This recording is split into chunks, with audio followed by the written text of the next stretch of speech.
அனைவருக்கும் வணக்கம். அறிவோம் நன்றாழ்க குருவாழ்க குருவே துணை. பாரம்பரிய திருவள்ளுவர் குல வம்சம் பிரசன்ன ஜோதிடர் சுப மாரிமுத்து திருப்பூர்லிருந்து இந்த பதிவு உங்களுக்காக. இன்றைக்கு உங்களுக்கு ஒரு அற்புதமான ஒரு விஷயத்தை இன்னைக்கு உங்களுக்கு நான் சொல்லலான்னு இருக்கேன். இப்போ ஆதி காலத்தில் என்னெல்லாம் முன்னோர்கள் செஞ்சாங்க, அதையெல்லாம் எப்படி நம்ம மறந்துட்டோம், திரும்ப அதை எப்படி நம்ம வழிக்கு கொண்டு வர்றது அப்படின்னு இந்த ஒரு பதிவில் நீங்கள் கொஞ்சம் இடவிடாமல் கேளுங்களேன். ஏன்னா அடியேன் வறுமையிலிருந்து வந்ததுனால கொஞ்சம் முன்னோர்கள் சொல்லி கொடுத்த சில பாடங்கள் இருக்குது. அதனால் இன்றைக்கி அதை உங்களுக்கு சமர்ப்பணம் பண்ணுறேன். ஒரு வீட்டில் வருஷத்தில் ஒரு முறையோ அல்லது ஒரு 3 வருஷத்துக்கு ஒருக்காவோ இல்லது 7 வருஷத்துக்கு ஒருக்காவோ படாத கஷ்டங்கள் ஏதாவது இருந்துச்சுன்னா ஒரு கணபதி ஹோமம் ஒன்று பண்ணுறோம். அந்த கணபதி ஹோமம் பண்ணுனா அந்த வீட்டில் இருக்கக்கூடிய துஷ்ட பீடைகள் எல்லாம் நம்மளை விட்டு போயிடும் அப்படின்னு நினச்சி அது கலசமெல்லாம் வச்சு ஆவாகனம் பண்ணி பூஜை ஹோமமெல்லாம் பண்ணி அதை தீர்த்தத்தை எடுத்து தெளிச்சு விடும்போது வினையை தீர்க்கக்கூடியவர் விநாயகர். அந்த கணபதி ஹோமத்தை பண்ணும்போது ரொம்ப சிறப்பாக இருக்குங்கிறது அந்த காலத்திலேயே ஒரு அற்புதமான ஒரு விஷயம். அப்போது இது எல்லாம் அந்த காலத்தில் வறுமையில் காசே இல்லைன்னா எப்படி இதெல்லாம் பாமர மக்கள் வந்து ஹோமம் பண்ணுவாங்க அப்படின்னு அந்த காலத்தில் நிறைய பேர் இதை செய்யாமல் விட்டுட்டாங்க. அப்போ இந்த ஹோமத்தை செஞ்சாகணுமே, அதுக்கு என்ன வழிகள் அப்படின்னு பார்த்தா அந்த காலத்தில் ஆண்கள் எல்லாமே யாகம் நடத்தி பூஜை பண்ணி ஆன்மீகத்தை வளர்த்தி நல்லா கொண்டு வந்தாங்க. ஆனால் அதுக்கு மேலே பெண்களும் யாகம் நடத்தினாங்க. எப்படின்னு உங்களுக்கு தெரியுமா? பெண்கள் தினமும் யாகம் நடத்தினாங்க, ஹோமம் பண்ணினாங்க. அந்த ரகசியம் உங்களுக்கு தெரியுமா? அதனால தான் சக்தி இல்லாமல் சிவநிலைன்னு வந்தது காரணமே. சக்தி தான் முன்னாடி. சக்தி செய்யாத வேலை எதுவுமே இல்லை. அப்போது அதுக்கு காரணம் என்னென்னு கேட்டிங்கன்னா, அந்த காலத்தில் விறகடுப்பில் சாப்பாடு செஞ்சு 9 நவதானிய சாப்பாடு ஒவ்வொன்றிலையும் ஒரு மூலிகையை போட்டு குழம்பு வச்சு அவங்க ஒவ்வொரு விஷயத்தையும் அன்னைக்கு யாகம் நடத்தி டெய்லியும் அக்னி பற்ற வச்சு அந்த ஹோமத்தை பண்ணி அதுக்கப்புறம் அந்த சாப்பாடை பார்த்தீங்கன்னா உலையில் அரிசி போடும்போது கொஞ்சம் அரிசி எடுத்து உலையில் போட்டுட்டு அதை எடுத்து 3 தடவை சுற்றி 4 மூலையிலையுமே அக்னி பகவானுக்கு பலிதானம் வச்சாங்க. அப்போ அந்த சாப்பாட்டில் ஏதாவது ஒரு தீய சக்திகள் ஏதாவது வந்து உட்காந்து சாப்பிடக்கூடாதுங்கிறதுக்காக 4 மூலையிலையுமே அரிசி எடுத்து வச்சாங்க. உலையில் சாப்பாடு போடுவாங்க. உலையில உங்களுக்கு தெரியும் இல்லையா? சாப்பாடு கொதிக்கும் போது பச்சை தண்ணி சுடுதண்ணியாக மாறி உலை கொதிக்கும். அந்த காலத்தில் தமிழ் வார்த்தை உலை கொதிக்கும். அந்த கொதிக்கும் போது அந்த சாப்பாடை அரிசி போட்டோன்னு ஒரு அரை மணி நேரத்தில் அது அருமையான ஒரு சாப்பாடாக மாறிடும். இன்றைக்கி காலம் வந்து குக்கர் வந்துருச்சு. அதனால் நம்ம இன்றைக்கி விறகடுப்பு ரொம்ப கம்மி. எல்லாமே பிளாஸ்டிக் பாரிஸ் மாவு போட்டு வீடு பூரா வெள்ளை அடித்ததுனால நீங்கள் விறகடுப்பில் சாப்பாடு செஞ்சால் புகை வரும்னு சொல்லிட்டு ஹோமத்தை ஸ்டாப் பண்ணிட்டாங்க. அதான உண்மை இல்லைங்களா? ஆனால் அன்னைக்கு விறகடுப்பில் தண்ணி கூட காய வச்சு மேலே குளிச்சாங்க. அப்போ அந்த விறகு என்பது என்ன? விறகு என்பது ஒரு சித்தர்கள் கண்டுபிடிச்ச விறகு என்பது ஒரு மூலிகை. இந்த மூலிகையால் நம்மளுக்கு வந்து சாப்பாடு செஞ்சு மூலிகையிலேயே நவதானிய சாப்பாடு செஞ்சு சாப்பிட்டாங்க. அந்த காலத்தில் எந்த ஒரு நோயுமே இல்லை. அந்த காலத்தில் டாக்டர் பார்க்குறதே ரொம்ப அரிது. எல்லாரும் இன்றைக்கி ஆஸ்பத்திரி போய் வைத்தியம் பார்க்குறாங்க. அந்த காலத்தில் ரொம்ப முடியலன்னா டாக்டரே வீட்டுக்கு வருவாங்க, வைத்தியரே வீட்டுக்கு வந்து வைத்தியம் பார்ப்பார். இன்றைக்கி எல்லாத்துலேயுமே அந்த நோய்கள் வந்து அதிகமாக உற்பத்தி பண்ணுறதுக்கு காரணங்களே வேறு. ஆனால் அன்றைக்கி நோய் இல்லாமல் நிம்மதியும் சந்தோஷத்தோடு வாழ்ந்ததே விறகடுப்பில் ஹோமம் பண்ணி அவங்க அக்னி பற்ற வைப்பாங்க. பார்த்துருக்கீங்களா? காலையில் எந்திரிச்சு நீங்களும் இது செய்யுங்க. காலையில் எந்திரிச்சு நம்ம சாப்பாடு செஞ்சு நேற்றுக்கு சாப்பாடு செஞ்சுட்டு நேற்றுக்கு நான்வெஜ் செஞ்சுட்டு நாம் அப்படியே அடுப்பில் மறுபடியும் சைவ சாப்பாடு பண்ணுறோம், மறுபடியும் நம்ம அசைவ சாப்பாடு பண்ணுறோம், அசைவமான குழம்பு வைக்கிறோம், எல்லாமே எதையுமே சுத்தப்படுத்தாமல் செய்கிறோம். இனிமேல் நீங்கள் உங்கள் வாழ்க்கையில் மிகப்பெரிய அளவுக்கு ஒரு நல்ல நிலைமைக்கு நீங்கள் வந்து உடம்புல நோய் இல்லாமல் நீங்கள் வாழணும்னா தினம் நீங்கள் சாப்பாடு செய்து முடிச்சுட்டு கேஸ் அடுப்பாக இருந்தாலும் பரவாயில்ல, ஒரு துணி எடுத்து தண்ணியில் நினச்சி அந்த அடுப்பை பூரா கம்ப்ளீட்டாக நீங்கள் சுத்தப்படுத்தி அது வடிஞ்சு விழுந்ததெல்லாம் அப்படியே இருக்கும், அது எல்லாமே சுத்தப்படுத்தி ஒரு பச்சை தண்ணியை தொளித்து ஒரு நீராஞ்சனமாட பண்ணிவிட்டு ஒரு திருநூறு ஒரு சந்தனம் குங்குமம் இந்த அடுப்புக்கு நீங்கள் பொட்டு சந்தனம் வச்சு காலையில் ஹோமம் பண்ணும்போது ஒரு சூடத்தை பருத்தி அந்த சூடத்தில் இருந்து நீங்கள் எடுத்து அக்னியை கேஸ் அடுப்பவே நீங்கள் பற்ற வச்சு நீங்கள் கொண்டு வாங்க. நீங்கள் இந்த இதில் அடித்து கொண்டு வரது இல்லாமல் நீங்கள் ஒரு சூடம் பருத்தி வைங்க. சூடம் பருத்தி அதிலிருந்து நீங்கள் முதல் அக்னி பற்ற வைங்க. அப்போ அக்னி வந்து பற்ற வைக்கும் போதே ஹோமம் தயாராகிடுச்சுன்னு அர்த்தம். அதுலேருந்து நெருப்பு வந்தாலும் அது வந்து உங்களுடைய மூலிகையாக நீங்கள் நினச்சிக்கலாம். அப்போது டெய்லியும் வந்து சூடத்தில் பற்ற வைக்கலினாலும் கூட அடுப்புக்கு டெய்லியுமே கற்பூரத்தை காமிங்க, சூடம் காமிங்க. சூடத்தை பற்ற வச்சு கற்பூரத்தை காமிச்சிட்டு அதுக்கப்புறம் நீங்கள் கேஸ் அடுப்பை வந்து நீங்கள் ஸ்டார்ட் பண்ணி அதுக்கப்புறம் நீங்கள் சாப்பாடு செய்யுங்க. எந்த சாப்பாடு நீங்கள் செய்தாலும் ஒரு தட்டு வச்சுருங்க. அந்த சாப்பாடை செஞ்சு 3 தடவை 4 தடவை சுற்றி 4 மூலையிலும் பழி வந்து கொடுத்துட்டு அதுக்கப்புறம் நீங்கள் அந்த வேலையை செய்யுங்க. உங்கள் வாழ்க்கை ரொம்ப அருமையாக இருக்கும். ஏன்னா உணவு ரொம்ப முக்கியம் அல்லவா?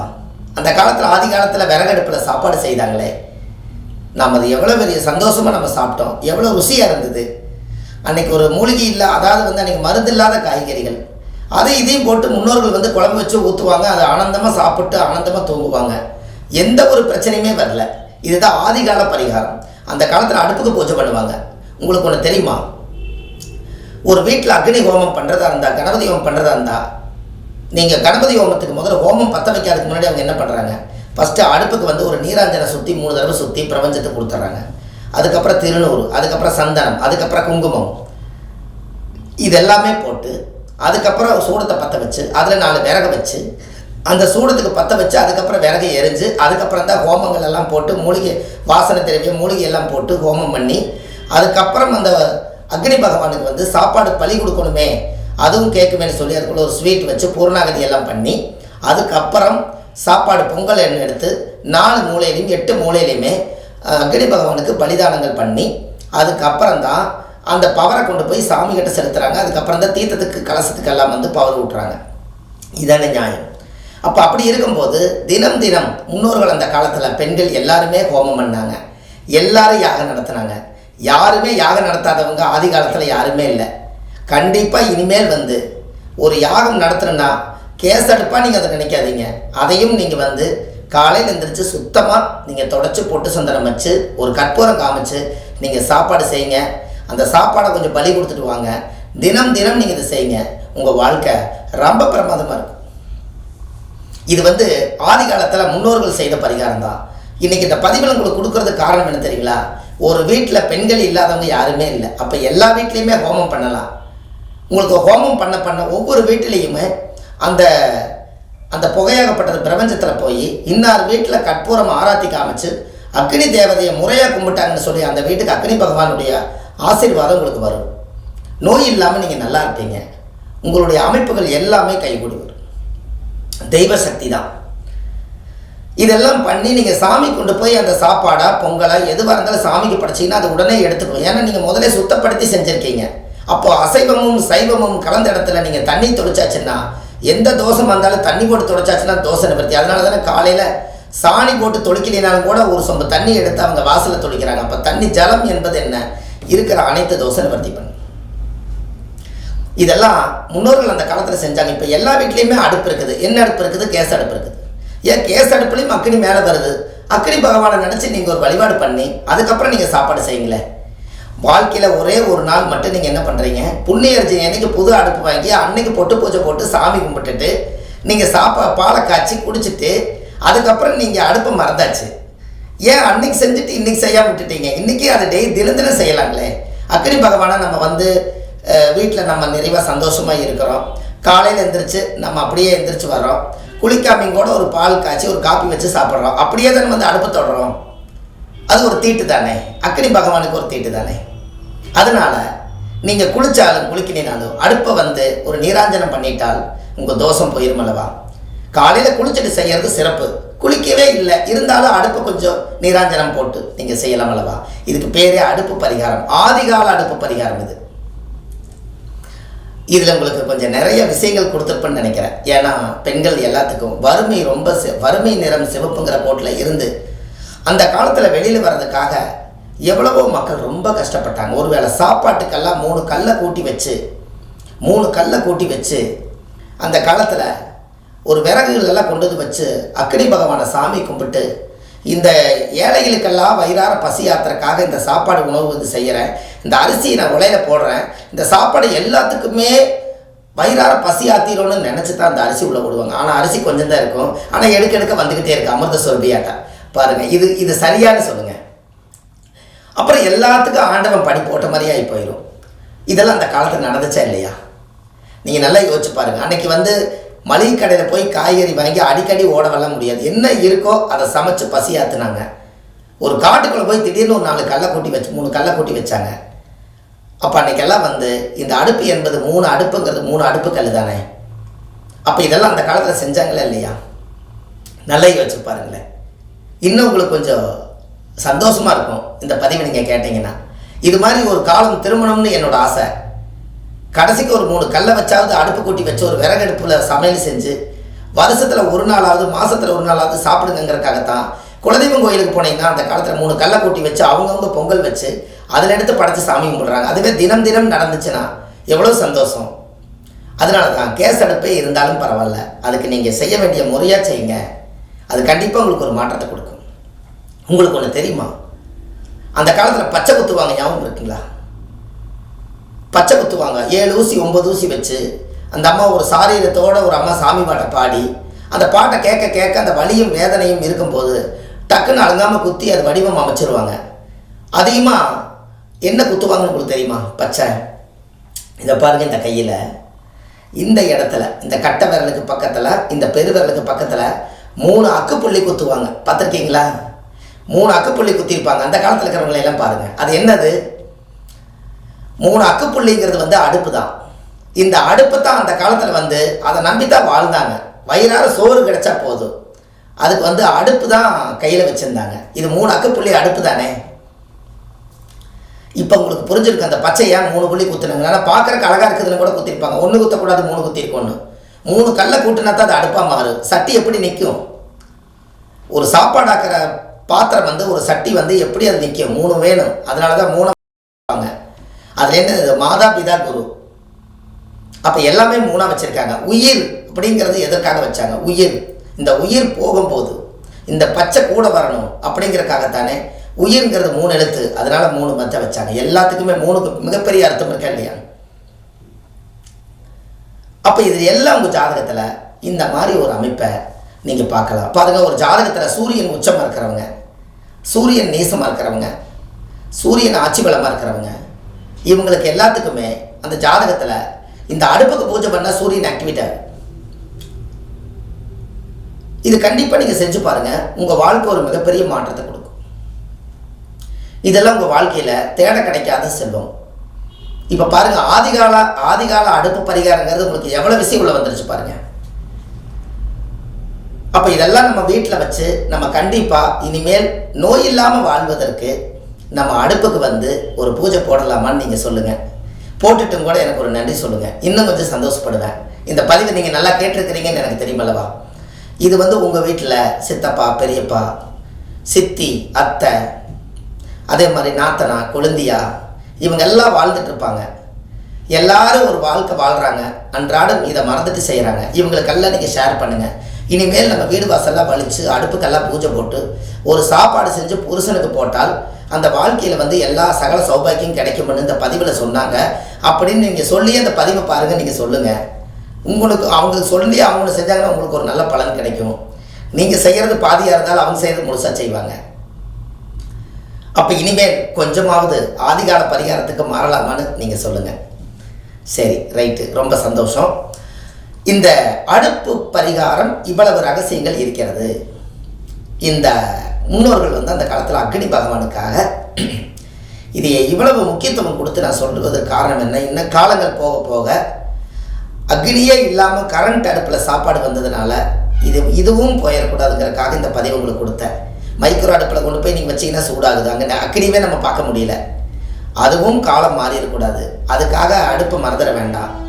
நம்ம அதில் தான் சாப்பாடு செஞ்சு சாப்பிட்றோம், அதில் தான் நம்ம வாழ்கிறோம். சூடு இல்லாமல் எந்த ஒரு பிரபஞ்சமும் இல்லை. அதனால தான் சூரியனுக்கு முக்கியத்துவம் கொடுத்தாங்க. சூரியன் இல்லைன்னா ஒரு தாவரம் கூட சுரக்காது. அதனால சூரிய பகவான் தான் அடுப்பு. அதனால அக்னி தேவதை தான் அடுப்பு. அக்னி பகவானே ஒரு பெரியது தான். அதனால் இந்த மாதிரி ஒரு நல்ல விஷயங்களை நீங்கள் பயன்படுத்துங்க. உங்கள் வாழ்க்கையில் ஒரு மிகப்பெரிய வெற்றியாகும். வள்ளுவர் வாக்கு அப்படின்னு நான் ஒரு யூடியூப் சேனல் அடியன் வச்சுருக்கேன். நீங்கள் அதுக்குள்ளே போய் நீங்கள் ஒரு வீடியோ பார்த்தீங்கன்னா சப்ஸ்கிரைப் பண்ணிக்கோங்க. உங்களுக்கு டெய்லி நான் போடுற வீடியோ எல்லாமே உங்கள் செல்லுக்குள்ளே வந்துடும். அந்த வள்ளுவர் வாக்கில் போனீங்கன்னா மறக்காமல் ஒரு 800 வீடியோ நான் போட்டிருக்கேன். இந்த 800 வீடியோ எதுக்கு போட்டுக்கிறேங்க அப்படின்னா, இந்த உலகத்தில் என்னெல்லாம் ரகசியம் இருக்குதோ அதையெல்லாம் தேடி தேடி தேடி தேடி ஒவ்வொரு விஷயத்தையும் ஒரிஜினலாக நம்ம எனர்ஜியோடு நம்ம பேசி இந்த உலகத்துக்கு நாளைக்கு நம்ம காலத்துக்கு அப்புறம் கூட தலைமுறையாக வரக்கூடிய சந்ததிகள் தெரிஞ்சுக்கணுங்கிறதுக்காக இன்றைக்கே அந்த பதிவை நான் உங்களுக்கு கொடுத்துருக்கேன். உங்களுக்கு தேவையான விஷயங்கள் அனைத்தும் அதில் இருக்குது. நீங்கள் போய் பார்த்தீங்கன்னா உங்களுக்கு உலகத்தில் என்னெல்லாம் நீங்கள் தேடுறீங்களோ அதெல்லாம் அதுக்குள்ளே இருக்கும். அப்போ எத்தனையோ விஷயத்தை நீங்கள் தெரிஞ்சுக்கிறதுக்கு இந்த சேனல் உங்களுக்கு ரொம்ப யூஸ்ஃபுல்லாக இருக்கும் என்று சொல்லி சுப மாரிமுத்து திருப்பூர்லேருந்து பேசுகிறேன். ஆன்லைன்லேயே நம்ம ஜாதகம் பார்க்குறோம். Date of birth, time, place இது மட்டும் நீங்கள் கொடுத்தா போதும். உங்கள் ஜாதகத்தை கணிச்சு முதல்ல உங்களுக்கு ஒரு PDF ஃபைல் கொடுத்துருவோம். அதில் ஜாதகம் சரியாக இருக்குதுன்னு நீங்கள் சொன்னீங்கன்னா அதுக்கப்புறம் நான் உங்களுக்கு ஜாதகம் ஃபோன்லேயே பார்த்து கிளியராக உங்களுக்கு இது எப்படி நான் தெளிவாக சொல்லணும் அதே மாதிரி உங்களுக்கு தெளிவாக சொல்லிடுவேன். இது எல்லாமே நீங்கள் தெரிஞ்சுக்கிட்டு நேர்லேயும் வரலாம், ஆன்லைன்லேயும் வரலாம். கண்டிப்பாக வாங்க. இந்த ஆதிகால பரிகாரம்னு சொல்லி இனி உலகத்துக்கு ஒரு 1000 பரிகாரம் நீ கொடுக்கலான் இருக்கேன்.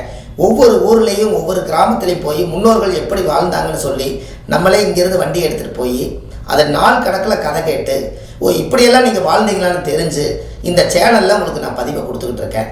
ஒரு நாளைக்கு ஒரு கிராமத்துக்கு நாங்கள் எப்பெல்லாம் டைம் கிடைக்குதோ அப்போல்லாம் நம்ம அந்த கிராமத்தில் போய் அவங்க வாழ்ந்த வாழ்க்கையை கேட்டு இதெல்லாம் இருக்கான்னு சொல்லி வந்தால் இப்படி ஒரு ஆதிகால பரிகாரம் தான் இதெல்லாம். அதனால் இனிமேல் முன்னோர்களை வழிபாடு பண்ணுறதும் ஒன்று தான், ஆதிகால பரிகாரத்தை கையில் எடுக்கிறது ஒன்று தான். அந்த காலத்தில் நவதானியம் 9 நவகிரகங்களோடவே வாழ்ந்தாங்க. 9 நவதானியம் அவங்க வீட்டுக்குள்ளேயே இருக்கும். நவகிரகம் வாசம் செய்யும். இன்றைக்கி நவகிரக 6 கட்டையுமே உங்களுக்கு வாசம் செய்யறதுக்கு யோசிக்குது. காரணம் என்ன? உங்கள் வீட்டில் ஒரு நவதானியம் ஒரு மூட்டையும் கூட இவ்வளோ வருஷம் கூட ஒரு 10 ரூபாய்க்கும் நவதானியம் இல்லை. அதனால் நவகிரக சக்தி வர்றதுக்கு யோசிக்குது. அதனால் எல்லா வீட்லேயும் நவதானியம் இருந்தால் இன்னும் சிறப்பு. அதுக்கு நான் உங்களுக்கு ஒரு பதிவை தெளிவாக சொல்கிறேன். கண்டிப்பாக இந்த பதிவில் உங்களுக்கு நிறைய விஷயம் கொடுத்துருப்பேன்னு நினைக்கிறேன். இந்த பதிவை கேட்டுட்டு எனக்கு ஒரே ஒரு கால் பண்ணி எனக்கு இந்த மாதிரி யோசிச்சிருக்கிறீங்களேன்னு சொல்லி எனக்கு நீங்கள் ஏதாவது ஒரு கால் பண்ணுவீங்களா? என்ன நான் உங்களை எதிர்பார்க்குறேன். ஏன்னா இந்த பதிவுக்கு ஒரு அர்த்தம் வேணுமில்லவா? இது சரியாக தவறாங்கிறது உங்களுக்கு தெரியணுமில்லவா? தவறு வரவே வராது. ஏன்னா அங்கேருந்து தான் நம்ம இங்கே வந்தோம். 3 அடுப்புக்கெல்லாம் கூட்டினோம். அப்புறம் தான் நம்ம மண்ணில் அடுப்பு செஞ்சோம். அதுக்கப்புறம் தானே சிலிண்டரு அடுப்பெல்லாம் ஒரு 20 வருஷத்துக்குள்ளே வந்துச்சு. அதுக்கு முன்னாடி எல்லாம் பார்த்தீங்கன்னா உங்களுக்கு இது தானே. அதுக்காக சொல்கிறேன். கண்டிப்பாக நீங்கள் கால் பண்ணுவீங்கன்னு நான் நம்புகிறேன். ஏன்னா அப்பாயின்மெண்ட்டு கால் பண்ணாட்டியும் பரவாயில்ல, இந்த பதிவுக்காக நீங்கள் ஒரு கால் பண்ணி சொல்லுங்கள். உண்மையாலுமே நம்ம சொன்ன விஷயங்கள் சரிங்கிறது எனக்கு ஒரு திருப்தி வேணுமல்லவா? அதற்காக நீங்கள் கால் பண்ணுங்கள். உங்கள் வாழ்க்கை இந்த பரிகாரத்தை செஞ்சதுக்கப்புறம் ஆண்டவனுடைய அருளாலையும் உங்களுடைய முன்னோர்களுடைய அருளாலையும் உங்கள் வாழ்க்கையில் இனிமேல் இப்படியெல்லாம் நம்ம ஏமாந்து வாழ்ந்துட்டோமான்னு நினைக்காம இருக்கிறதுக்காக இந்த பதிவை நான் உங்களுக்கு கொடுக்குறேன். இப்படி செஞ்சு பாருங்கள். கட்டின கணவர் நம்மளோட அந்யுன்யமாக இருப்பார். நாம் சாப்பாடு சமையல் செஞ்சு இன்னொருத்தருக்கு போடுறது ருசியாக இருக்கும். உங்கள் வாழ்க்கையில் சாப்பாடு செய்யும் போதே என் புருஷன் சாப்பிட்டு அவர் எப்படி ருசியாக சாப்பிட்டு ருசிச்சாரோ அதே மாதிரி என்னையும் ருசித்து என் வாழ்க்கையில் வச்சுருக்கணும்னு சொல்லி உலையில் அரிசி போடுங்க, சாப்பாடு போடுங்க. எதவோ நினச்சிட்டு போடாமல் இதை போடுங்க. நீங்கள் எப்படி எண்ணத்தை போட்டு வைக்கிறீங்களோ அப்படித்தான் இருக்கும். நம்ம கணவனை நினச்சி நம்ம கணவனோட வாழ்கிறதுக்கு என்ன இது இருக்குது? அதனால் கண்டிப்பாக உலகம் அறிஞ்ச உண்மை அதுதான். நம்ம குடும்பம் நம்மளோட வாழ்கிறதுக்கு இந்த மந்திரங்கள் எல்லாம் சொல்லுங்கள். என் பிள்ளைகளுக்கெல்லாம் நோய் இல்லாமல் இந்த உணவு நல்லபடியாக போய் சேர்ந்து நல்லா ஆரோக்கியமாக இருக்கும்னு சொல்லி வேண்டி அரிசி உள்ளே போடுங்க. இதெல்லாம் நம்ம மறந்துட்டோம். அரிசி போடுறோம், அப்படி வைக்கிறோம். அதனால் சொல்கிறோம். சரி, இந்த அக்னிக்குன்னு ஒரு அடுப்புக்குன்னு ஒரு அற்புதமான ஒரு பரிகாரத்தை கொடுத்துருக்கேன். இது உலகம் பூரா போகட்டும். உங்களால் முடிஞ்சால் இதை ஷேர் பண்ணி பாருங்கள். ஒரே ஒருத்தருக்கு ஷேர் பண்ணுங்கள் போதும். ஏன் அப்படின்னா இந்த விஷயம் உங்களோட போயிட வேண்டாம். ரகசியமாகவே இருக்க வேண்டாம். இதெல்லாம் ரகசியம் கிடையாது. உலக மக்கள் நலனுக்காக இந்த பதிவு உலகத்துக்கே கொண்டு போய் சேர்த்துங்க. சுபமாரிமுத்து நாம் என்னால் முடிஞ்சதை இதை உங்களுக்கு கொடுத்துருக்கேன். எல்லோரும் வளமுடன் நலமுடன் வாழ வேண்டும். நவகிரகத்துடைய ஆசீர்வாதத்தோடு வள்ளுவர் வாக்கு நம்ம பாரம்பரியமாக திருவள்ளுவர் குல வம்சத்தில் நம்ம பிறந்து சரியாக 30 ஆண்டு காலம் இந்த ஜோதிடத்துறையில் உங்களுக்காக நான் பதிவை கொடுத்துருக்கேன். கண்டிப்பாக அடுத்த பதிவில் உங்களை சந்திக்கிறேன். சுப மாரிமுத்து. நன்றி, வணக்கம்.